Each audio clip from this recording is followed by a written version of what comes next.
Today's webinar at the Stockholm School of Economics, Executive Education, about strategic orientation in the time of crisis we are in right now. I'm Mattias Axelsson. I'm a researcher at Stockholm School of Economics, also a program director at the SSE Executive Education. We are really curious about who you are.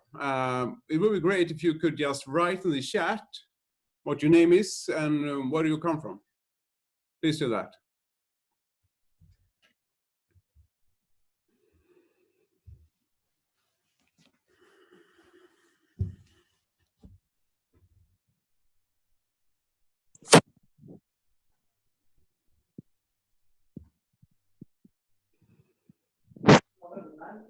Okay, thank you.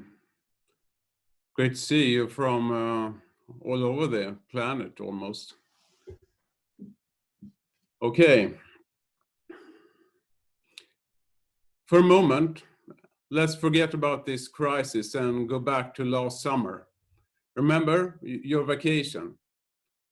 Perhaps you were on a nice spot nearby the sea. Imagine that you were there and you were walking down the main street and you were passing by a bookstore. And perhaps you stopped by and walked in. And on one of the bookshelves, you saw a new title with the title, How a Pandemic Will Change Everything. Imagine that you first thought that, this is another ridiculous, catastrophic, mad scientist kind of book. So you will probably skip reading it. But maybe something caught your attention. So maybe you start looking inside the book and thought, yeah, well, maybe it's worthwhile. I can read it on the beach. And imagine that you read it on the beach. And imagine then that you thought, this is pretty interesting. And once back at office, after the vacation, the first management meeting perhaps, you brought it up with your colleagues and said, hi guys, I read this book during the holiday. And it's about a pandemic. It could actually happen. And I think that we seriously should consider a few things about our business just to prepare.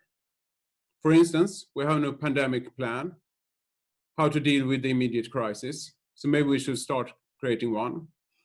And perhaps we should actually consider changing our supply chain. We need a more resilient supply chain.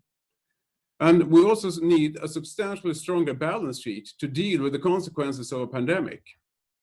And imagine then what would have happened in that room. Probably you would have felt the silence. People start looking away from you. And one of the seniors saying, maybe you should have another week of vacation instead of bringing up these silly ideas. So I think the point here is to illustrate the surreal situation we are in right now and how difficult it is for us to make any reasonable assumptions on what will happen next. At the same time, we get accustomed to the situation and we start sort of thinking of this is a new normal, but that's a way to fool us too. And the idea with this seminar is to discuss how can we actually start thinking more systematically about to prepare for a future which we cannot know anything about, but we still can prepare. But before we do that, I will just share with you the agenda for the webinar today.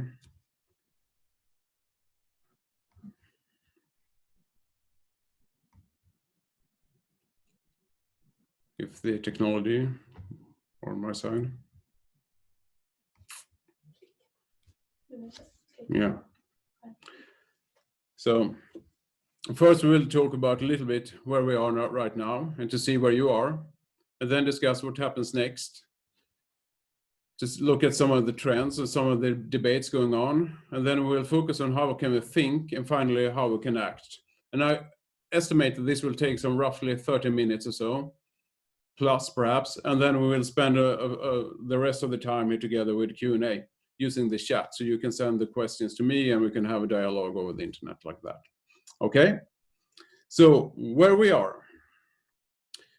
The point with this model is to give us a sense of the current situation for different companies and where you are. it has two dimensions. The first is the impact of the current crisis. We can see it as either high or low. High means obviously that you have been severely hit financially. You have problems with the supply chain, etc. You have probably lost most of your demand. However, low means that you are in a not that bad situation when it comes to demand and the supply chain. It could also mean, to make it more complex, that you're hardly hit at all, or actually in a pretty good situation. Then the other dimension here is your resilience, which means that your capacity to bounce back and to sort of muddle through the current situation. It could either be high or low. Low means that you're in a really tough situation financially. You lack the skills, the network, the competencies to navigate in the crisis. While high means that you're financially strong. You're also in a position of having a strong network, experienced people in the management team, etc. So this is a scale rather than two distinct situations, but see it as a dynamic scale. So where are we right now? If some companies are actually lucky, they have not been hit hard, and in those, one example is obviously e-commerce companies, pretty new started companies, not very resilient in terms of balance sheet, for instance. They wouldn't have managed long if they were hit hard, but they are doing pretty well at the current situation. Then there are those who are untouched. In this area, you see some of the, obviously, toilet paper manufacturers, construction companies to some extent, at least, especially those with strong public contracts. You see pharmaceutical companies, and not the least grocery stores, who are doing really well in this current situation. And if they were to be hit later on, several of them have strong balance sheets too, and very highly competent management teams. And then we have the catastrophic ones. Obviously, airlines, hotels, restaurants, they are directly hit by the crisis. Many of them didn't have the muscles to deal with it. So they're cutting costs, trying to survive, and several of them have already filed for bankruptcy.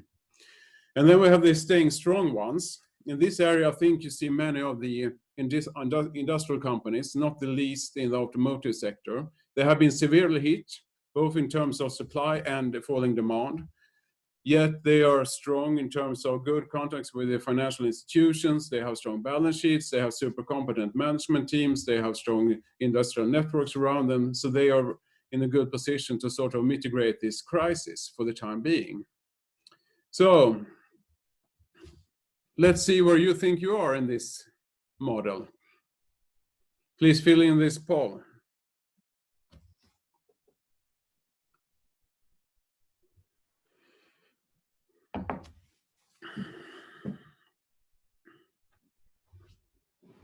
Okay, now 100, so but roughly more 2/3 of you are in a staying strong position. It's good. About 1/3 is untouched. Okay, here we got the answers. Thanks. This is really interesting to see, and very encouraging too to see that many of you are in a strong position, which means that you still have time to maneuver. And given today's topic, you still have time to reorient and find new positions if the crisis will last for some time. Some of you are honest, saying you're lucky, and you can also use the time while being lucky to sort of finding new positions. And an unfortunate few, some of you are in the catastrophic corner. But the point with these models, I think, is, as you see, based on your research, that they're pretty encouraging, is that when we sort of see the war headlines in the news, we can think more nuanced about the current situation like this, and also see that, although it's very serious, the current situation, it is not deadly serious for a large part of the business community. Okay, let's move on.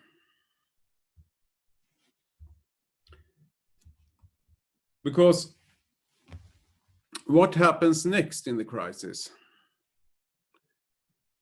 That's something we all are thinking about, and that's what this webinar very much is all about, and something that we all try to search and find an answer to. However, it's really, really difficult. What we can do is to think in two dimensions. It is the time, how fast things can change realistically, and also the dependence we have on others. So see how operationally or financially we can be influenced by troubles that other companies are facing. So if we sort of are dependent or related to those who are in the catastrophic corner, we might, although staying strong right now, be in the upper left-hand corner tomorrow or in a quarter from now, etc. So the point here is to start thinking dynamically about how sort of the playing field you're a part of could actually change as the crisis unfolds.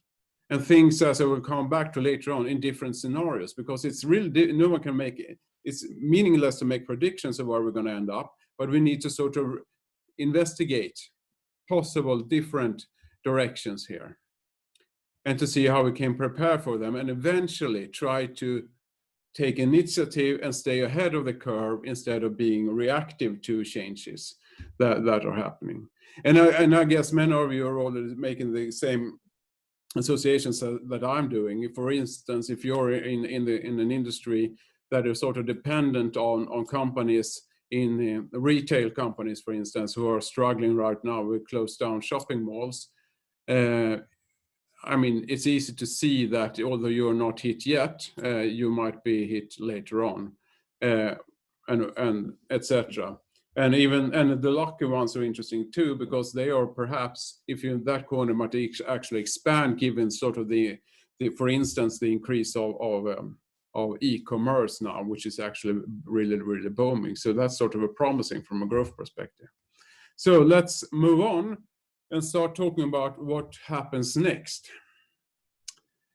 First, as you heard from the tune before we started, the times there are really changing, and that is sort of the underestimation of what's going on right now, right? But it is really, really hard for us to sort of grasp that, to get our arms around it, because the current situation is in a way surreal, it's ridiculous. We could not imagine it happen unless we have had used lots of imagination and perhaps, you know, read some kind of thriller about it. At the same time, we get accustomed to it. And we start making predictions based on the current situation, although it is really, really a foggy one, which is, you know, it's not a good situation to make predictions from. So how can we think? Well, first of all, if you read the news today, there are certain things we could expect, right? And there's some kind of contrasts here. There is a debate saying we're going to see more automatization. That relates to the argument that let's move production from Asia to Europe, for instance. And that lots of logic into that, and we could actually see it happen. That means less dependent on low-cost labor, which is a fundamental shift in globalization. So that argument of more automatization and less dependence on low-cost labor, that will be something that will actually increase the deglobalization trend that has been around for some time, but according to some analysis, might actually increase in impact during the coming years. Another logic argument is obviously, well, let's go for more multi-sourcing. It's so stupid to just have single sourcing. Okay, but what's new with that? That was one of the experiences from previous crises too. So, and obviously some companies have adapted to that. But the Fukushima, for instance, some almost 10 years ago indicated how dangerous it is to be dependent on just one single source of supply when it comes to critical components, for instance, in the automotive industry. And then you have the storage debate. That one is super interesting right now, since everyone say, you know, just in time does not work. See what happens. We don't get our supplies through. We don't get the material, the components from Asia. we don't get the medicines, we don't get the healthcare equipment that we need, etc. So we need more storages. So that's sort of, an easy argument to make today. But does it really make sense? Can we afford it? Or what are the consequences of if we really, really go for that strategy? We will see more e-commerce. Most people agree on that, and fewer malls. But will that be true for all kind of different segments, or will it look different? So we need to sort of think critically about these different sort of trends that are so easy to fall into the trap of argument, taking an easy argument. We're going to have more e-commerce. Forget about the malls. Yeah, maybe that's true, but maybe it's not. Maybe we'll see sort of different kinds of malls, etc. Now, we are really curious about what you think. What solutions of the day do you see where you are? So what I brought up was just some of the examples from what we can see in media right now. So it would be great to see what you're seeing. So please write that in the chat to share it with the rest of us.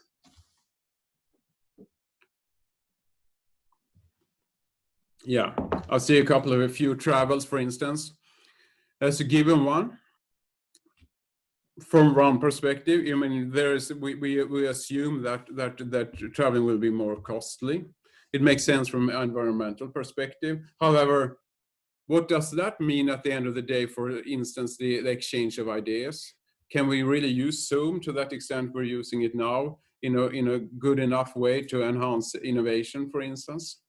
What will happen to sort of the good sides with globalization if we start travel less and care less about other parts of the world?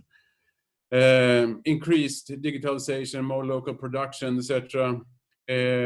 Are examples being brought up. Less offices, see here, being brought up, which means will be problem for companies in that sector, and will also influence how we live, how we work. And just spinning on the example of less offices means potentially that you can live somewhere remote from you don't have to live in the big city areas, for instance, which will be sort of a backlash for the urbanization trends that we have right now, or that we have had for a long time. Or maybe it won't happen. Anyway, it's difficult to make predictions, but really, really interesting things that you're bringing up, which is sort of illustrates the debate that's going on today. The point that I want to make here is that we really, really need to think really critically about them, and really, since no one knows what's going to happen next, we need to really make sure that we treat these sort of easy solutions in a constructive way, because there are some challenges ahead here. For instance, these examples, this is just a few examples of what might happen given the sort of current strategy shifts that we're talking about. There might be more costs, and as a consequence of that, less profit.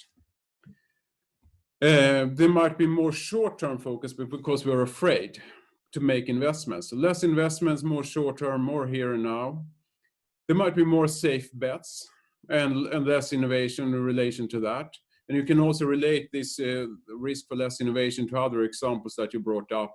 For instance, if we don't meet at offices, we will have the knowledge exchange that is necessary in order to drive innovation. This is one example. There is also a debate now for the risk that tech companies are the ones doing really, really well. And then hence there is a risk for monopolies, or partly monopolies or oligopolies emerging in different parts of the economy, which might lead to less productivity. And that one is super serious for all of us, because the consequence of that will be less growth in the economy as a whole, and obviously it's related to innovation too. So what we need to do to take a step back and focus on what kind of new world would we like to create here, and what actions do we need to take in order to achieve that. Because there is really, really a danger that we might fall into the trap of go for the sort of fancy new corona crisis strategies for reorientation. So what I'm trying to say is that we need to really think critically and go back to Socrates and admit that I know one thing, and that is that I know nothing. we don't know what will be the best strategies in the years to come. And if we start really digesting that insight, we will vaccine ourselves against the tendency of actually going for some easy win strategies like more storage, less just in time. Maybe we should instead think, how could we improve just in time to make it work, given our insights about the need for resilience, for instance. Okay. In this kind of situation that we are right now, there is a term for that, and that's genuine uncertainty. And the simple definition of that is a situation when we don't have any information. I mean, it's impossible to have any information about the future, and in a situation where everything is so unsure, everything is changing at the same time, it's simply impossible to have any meaningful situation. And although lots of information is created, how can we make sense of it? And how can we really understand what conclusions we should make? So it's a really difficult territory to navigate in. And the term for that is, again, genuine uncertainty. And just, taking the insights, you can perhaps feel some rest in that we cannot know because there is no information out there. But how can we act? Because again, we don't want to be reactive, we want to be proactive in this kind of situation. And there pops up some really good suggestions here on the chat, for instance, more experiments. And that's exactly the way to go, I think. So how can we think? I will give you some, before we get started, I will give you some overall ideas of some key topics, and I will focus on one of them.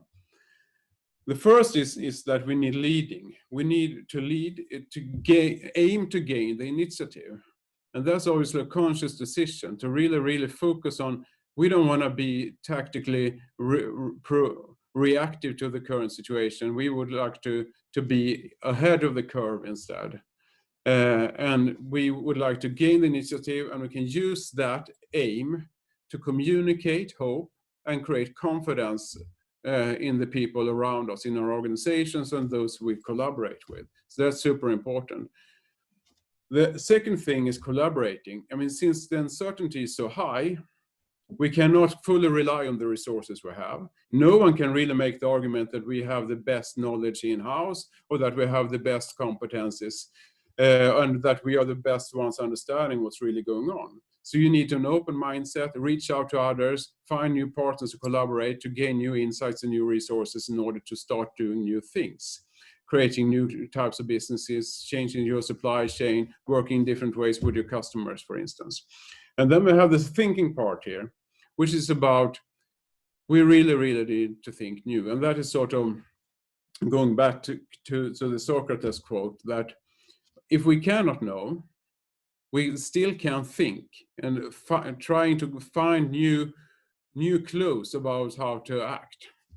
And to be concrete, one thing you can do, especially if you're in like a mid-sized or larger organization, you can create a task force working with scenario planning and creating actionable strategies. And that goes back to one of your comments here on the chat, experimenting, testing strategies, learning, rapid learning. That is sort of the key to navigate here.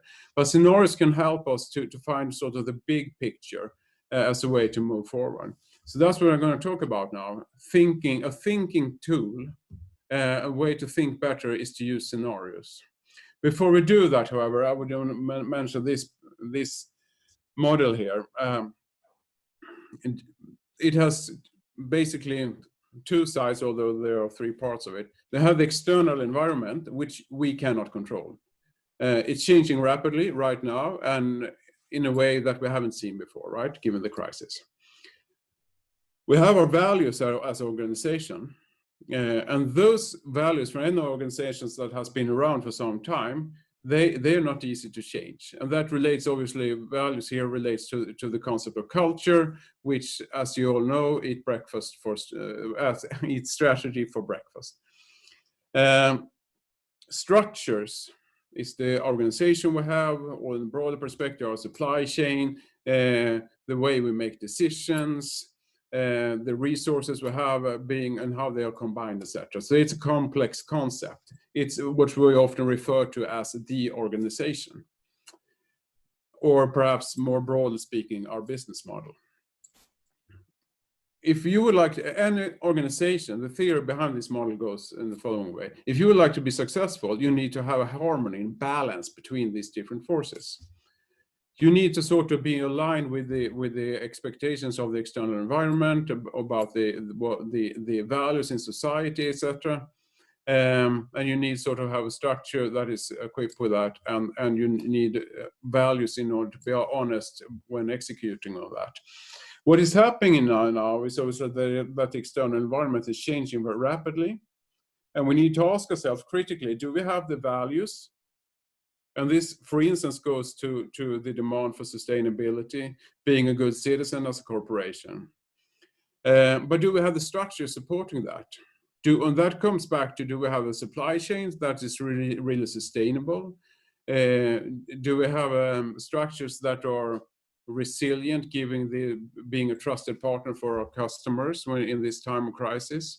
So we sort of might need to rebuild our values, change our values, and rebuild our structures / our business models in order to sort of adapt to the external environment. But in order to do that and start to wrestling with that, to work with that, we need to actually focus on understanding our external environment as a starting point. So scenario planning there are different kinds of scenario planning. The method I'm going to talk about was developed by Shell, the oil company in the 70s. Turned out successful because they saw beforehand that the oil crisis back then could happen. They could see different structures in that industry that could influence the oil price, and they became very successful in navigating the territories of the 70s, and thereby this method was spread around the world. And it's basically about exploring different complex business environments by focusing on drivers of change that we can see today. And based on that, developing different worlds, views of different futures. And that is something that's different from forecast. And if you read the papers, you can see every day now that central banks and other organizations that usually come up with forecasts are not making forecasts anymore. They're talking about scenarios. So scenarios is another kind of creature than forecasts. We are not predicting anything. All scenarios are equally likely. But the point is that by zooming out, having different scenarios, we create sort of a mental outlook about the future. And by having good scenarios, we can gain a number of advantages. First, as an organization, we can sort of see things and understand what's going on faster by having the scenarios. It's like mental images of the future, so against which we can interpret the present and thereby make better and faster decisions. And that is super important when you're in a crisis, right? Another thing is that you will, as a management team or leaders, you will be able to explain to people around you and make sense of the current situation. So it's a leadership tool too. And then thirdly, you can use it for strategic reorientation by seeing the big picture. We can actually use that as a starting point to sort of re-navigating, finding new paths out of the crisis, and by seeing what actually might happen next, what kind of world we might be entering.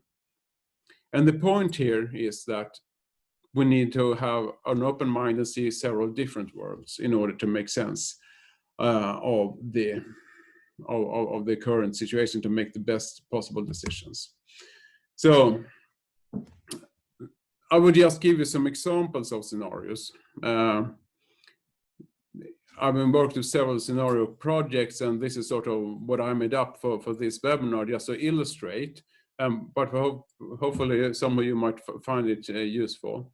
One thing is really given here is that geopolitical tension, if you take sort of the broad perspective, is something that we clearly can see, with sort of the emerging trade conflict, etc., with the US and China as the most obvious one, but you also have EU tension versus Russia, etc. So there is You can see Brexit partly part of that too. So sort of the geopolitical landscape is changing, and that is important for business, not the least when it comes to, do we have a supply chain that is secure?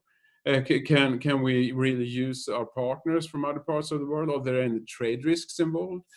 If one trend, as I understand it currently, is that we see more and more of globalization when it comes to services, although it's stagnated when it comes to trade of physical goods. For instance, having offshoring IT services to India, for instance, and that's actually booming. And will that be sustainable in a world where we have more of your political tension? So we need to sort of think on what could happen when it comes to issues like globalization, deglobalization, which is part of the axis here, geopolitical tension. On the other side, we have one that I personally think is really interesting right now. We could see this debate every day, not least when it comes to the debate about the vaccine, attitudes to knowledge. And there are different camps here. Those arguing that we need to trust science, right? That's our best hope. To find a vaccine, that's the best way to navigate, to have a rational society and to deal with the crisis. And then we have the other more populist side saying, no. If there is a vaccine, don't go for it. It will probably kill you, or this is a conspiracy, etc. And for many of us, that sounds ridiculous, but it's a matter of fact that it's something that's a large parts of the population are really thinking in those ways. So, and I don't want to be judgmental here. What we need to realize instead is that this is sort of a struggle going on right now, but different worlds of can we trust knowledge or not? Can we trust science? Some of us will say, yes, we can, that's our best hope. Others will say, no, forget it, it's fake news. So if you work with scenarios, you will most likely to develop a scenario cross like this. You might have other things on your axis, but this is how it could look like. And just to give you one example, technology race, that's a name of a scenario in the upper right-hand corner here. It will be a world where the world is fragmented, but there is lots of investments in high tech, AI, for instance, in order to sort of gain advantage between the different regions competing with each other. And that's an advantage for high-tech companies, obviously. Lots of investments being poured into that. However, the downside is that we lose advantages of globalization, which might lead to higher costs in other sectors of the economy. Then they have the other scenario here, which I call game of trolls. It's in a world with fake news, high potential between different superpowers competing with each other. It's really difficult to find any stability in this world. And the alliances are shifting rapidly. So this is not good for investments, which might lead at the end of the day, speculating, of course, that the investments in innovation go down, foreign direct investments, etc., will something that we will see less of, because no one can trust no one in this kind of world. Then they have this kind of happy world where you lots of collaboration in the world. Fake news, however, no one believes in science, but everyone is happy. So it's like living in a Disney world, watching TV series and not worrying too much about things, which might be obviously one reaction to the kind of crisis we are in right now. So forget about the sorrows of the difficulties that we're facing, and instead focus on living an easy life. Serious? Yeah, maybe we can see the tendencies in that direction anyway. And for business, that means that you're in entertainment, that might be good for you.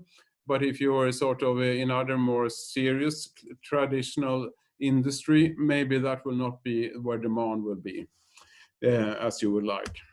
Okay, and then we have this more positive scenario, obviously, with the collaboration between different superpowers, investments in technology, and a Green Deal. And this is obviously a good scenario for all those companies investing in a more sustainable future. There will be public money, private money going in that direction, and that's where growth will be. So this is just 4 scenarios. If you have your own scenario projects, you will create those that will fit your outlook of the world. But just to give you a sense of how we could navigate and how the world could look like. It would just be interesting to see, what you think using the poll here. which scenarios do you see emerging today? Remember, they are all as likely, they are all equally likely. However, we can see the tendencies in one direction or another as we are where we are not right now.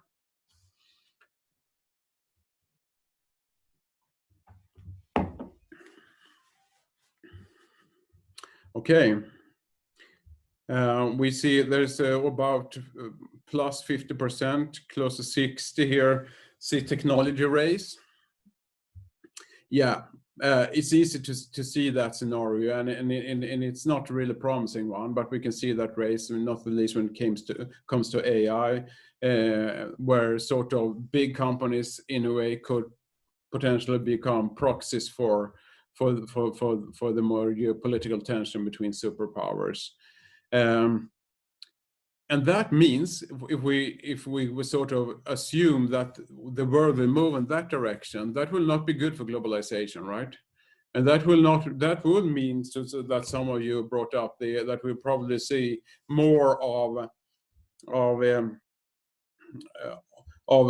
investments in some kinds of cyber security technology, etc. But we will see less of willingness to sort of adapt perhaps to environmentally important technologies, which sort of the part of the Green Deal. But a great portion of you also think that the Green Deal scenario, you can see indications in that going that direction, and that is sort of also the hopeful indications I think that we can see based on the current situation where people are reaching out, helping each other. We see global struggle among the scientists trying to find a vaccine, etc. So we see those signs too.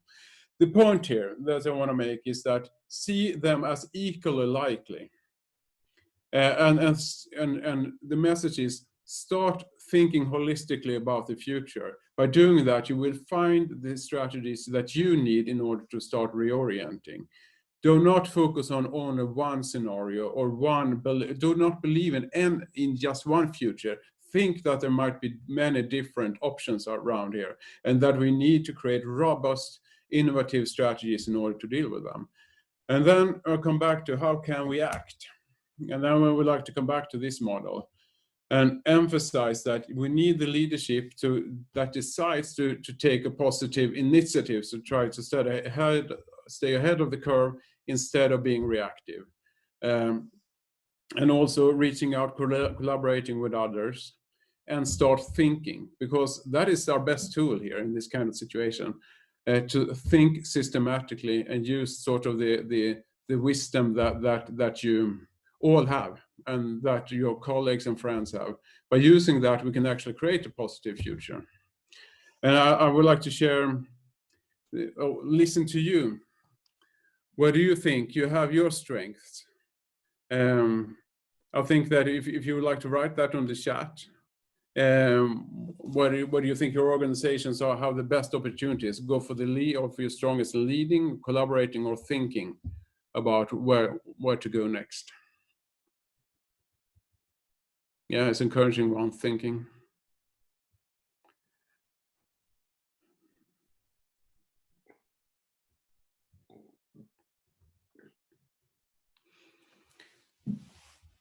It's hard to just grasp any statistics by seeing it, but you're honestly indicating several different, they all three, but many of you are think you're strong at thinking, and I think it all starts there.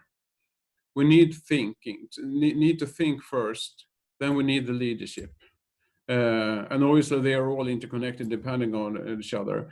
But in a way, you can say that I think the best recipe for dealing with this situation and reorienting, finding new strategies, thinking, being innovative about the future, is like it's a call for a new renaissance to actually use the go for knowledge, think critically. By doing that, we have a really good opportunities here to come up with good results about the future.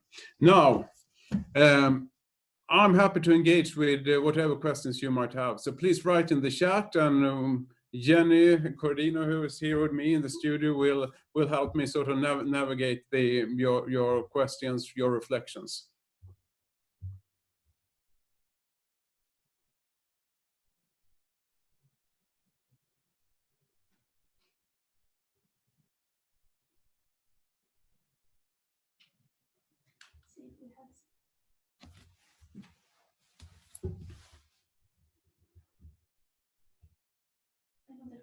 one question saying that she thought that the tech race and the global Green Deal might come together. Yeah. Was that something that Yeah, if I should build on that, I think you could actually definitely make that argument that a tech race will be something that could help us all. If we go back to previous crises and the sort of what has come out of like war situations, the Cold War, etc., has been lots of innovations, right? And that could actually be something helping us right now. As long as when relating that to the Green Deal, we need to make sure that we don't lose the purpose with many of our investments. There is obviously a risk that we become afraid if we sort of fall into go too long down the road of deglobalization and creating too much tension. I mean, you can easily assume that we will have the risk of finding too little resources investing in the new technologies that we need in order to deal with the environmental problems that we have. But that's me speculating, obviously. But I think we need to think in those terms in order to navigate and to see where the opportunities are for our companies. how to actually have an impact or influence on the outcome?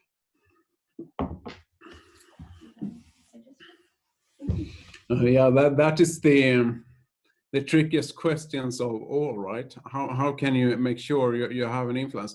I think honestly that your best option is to go back and decide that you should strive for having the initiative, and then gather the team, the people around you in the collaboration circle, and together think about what can you actually do, and then start doing.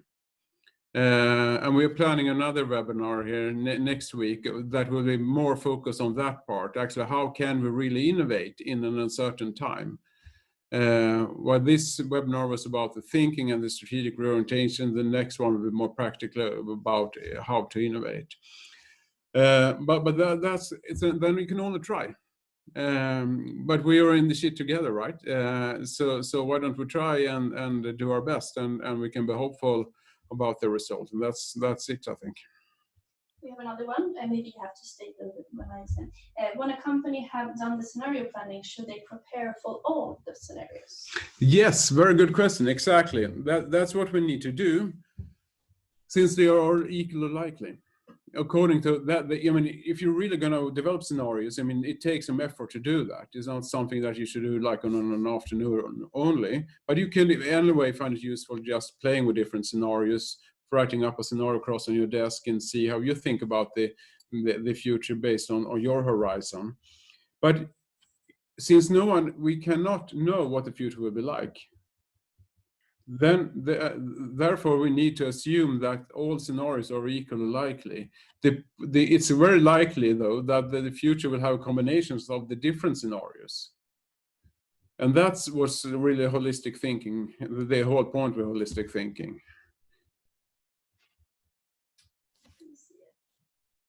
And we've got a lot of questions. Let's see if we can.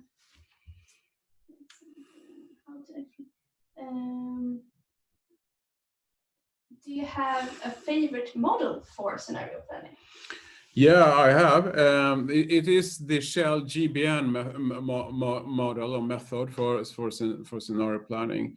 It's an explorative method. You work in a team, searching for the drivers of change that we can see now, similar to the ones, for instance, that we discussed earlier about sort of the current debate. What do we see? What changes in values do we see, etc., and building on them in order to craft the scenarios. That is my favorite. We have something.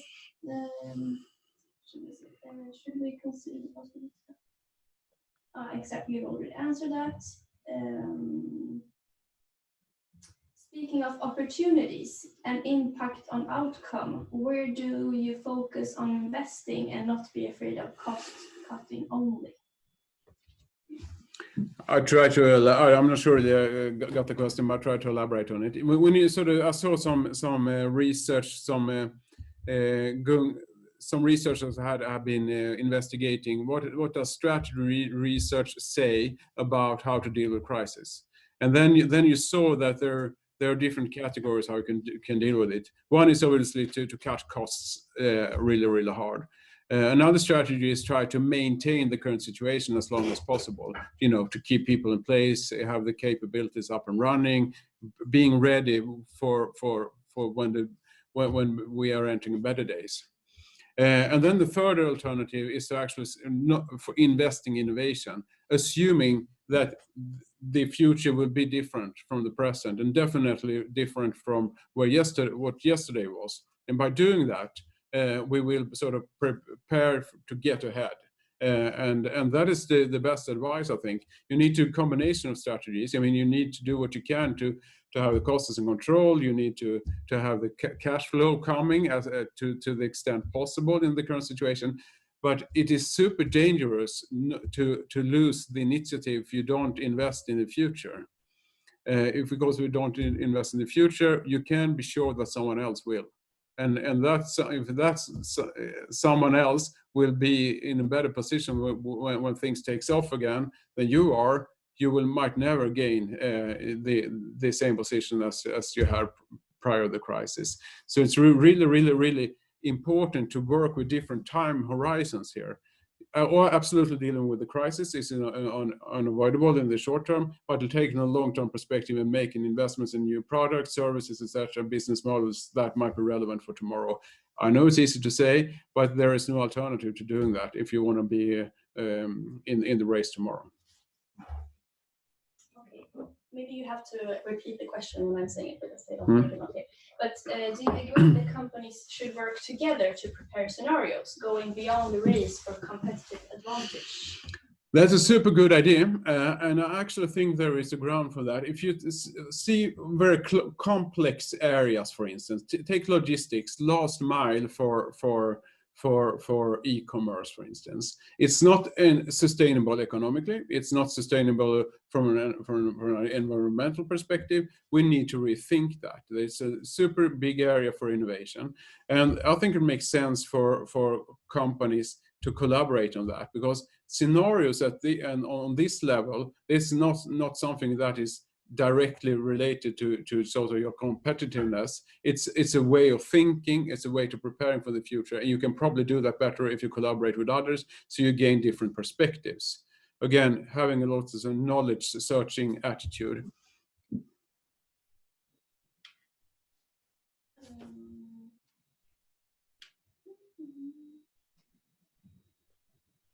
With regard to scenario planning, are there any special consideration for SME?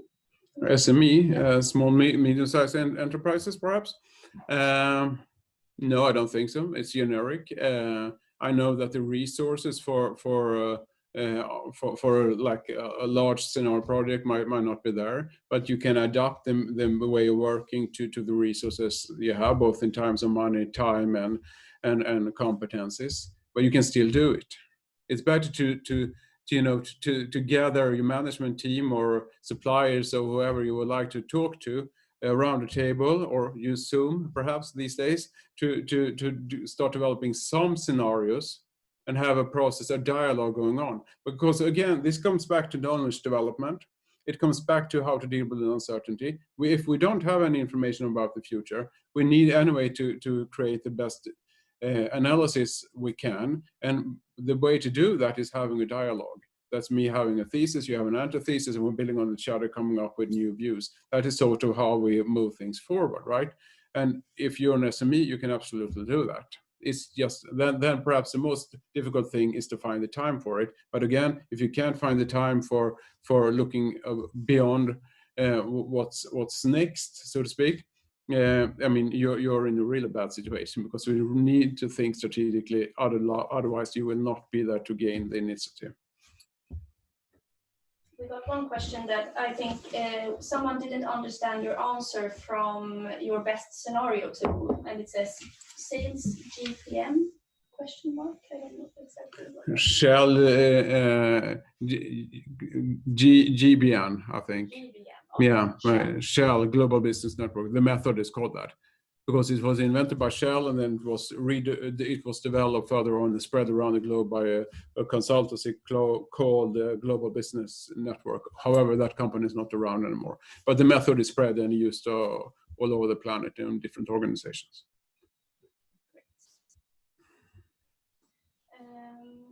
Someone asked, maybe that's a good last question and maybe a bit more information about next week webinar. So they asked how to, how to move forward.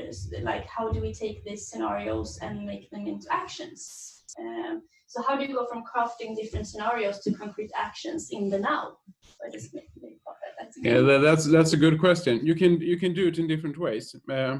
One is that I think in an uncertain time, it is important to have the scenarios as a tool in order to interpret what's happening, because that will make you better decision makers. You will make better decisions, and you will be able to make decisions faster because you will make better interpretations on what's happening.